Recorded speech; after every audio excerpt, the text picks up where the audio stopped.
Russia has denounced the United States' decision to send long-range missiles capable of hitting Russia to Ukraine.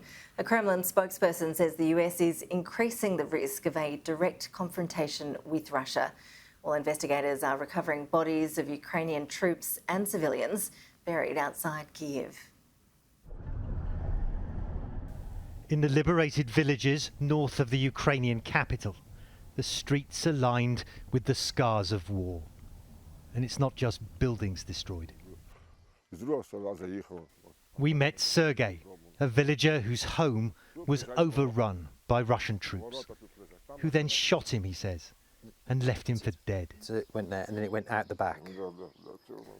He shows me the gut-wrenching bullet wounds, but his emotional scars run even deeper. Sometimes I have nightmares and can't sleep at night, and I pray they won't ever come back, he tells me, through tears of pain and anger. I'll never forgive Russians for what they did, he says. And they did much worse. Just steps from Sergei's door, police forensic teams are unearthing yet another crime scene. Weeks after Russian troops were pushed from this area, locals are still finding the bodies of their neighbours.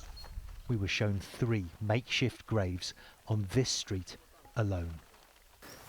What do you think when you see this? What goes through your mind when you see these bodies being dug from these shallow graves at the side of the road? So we see that Russian troops have already gone for more than 1 month, but we still find the evidence of their presence. That's astonishing, isn't it? That even a month after they've gone, more than a month, so still finding bodies. As it has Ukrainian officials tell me more than 320 civilians are still missing in this region alone. But one by one, they're being found. As a lot of people are missing, I cannot imagine the eyes of mothers whose children were lost. You cannot imagine eyes of relatives whose beloved have been captured or have been killed on the front line.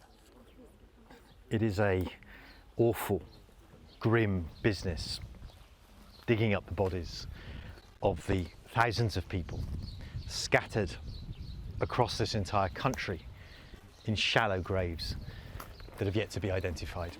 This was Vitaly, just 43 years old, and the neighbours tell me he didn't present a threat to the Russians. He wasn't a soldier. In fact, he was vulnerable. He didn't have a job. He drank too much. His family had left him. But he was hungry, and he was trying to get some food from a Russian vehicle that was parked just here when they caught him and shot him dead. Just one of the many alleged crimes, many tragedies in the Ukrainian nightmare that's yet to end.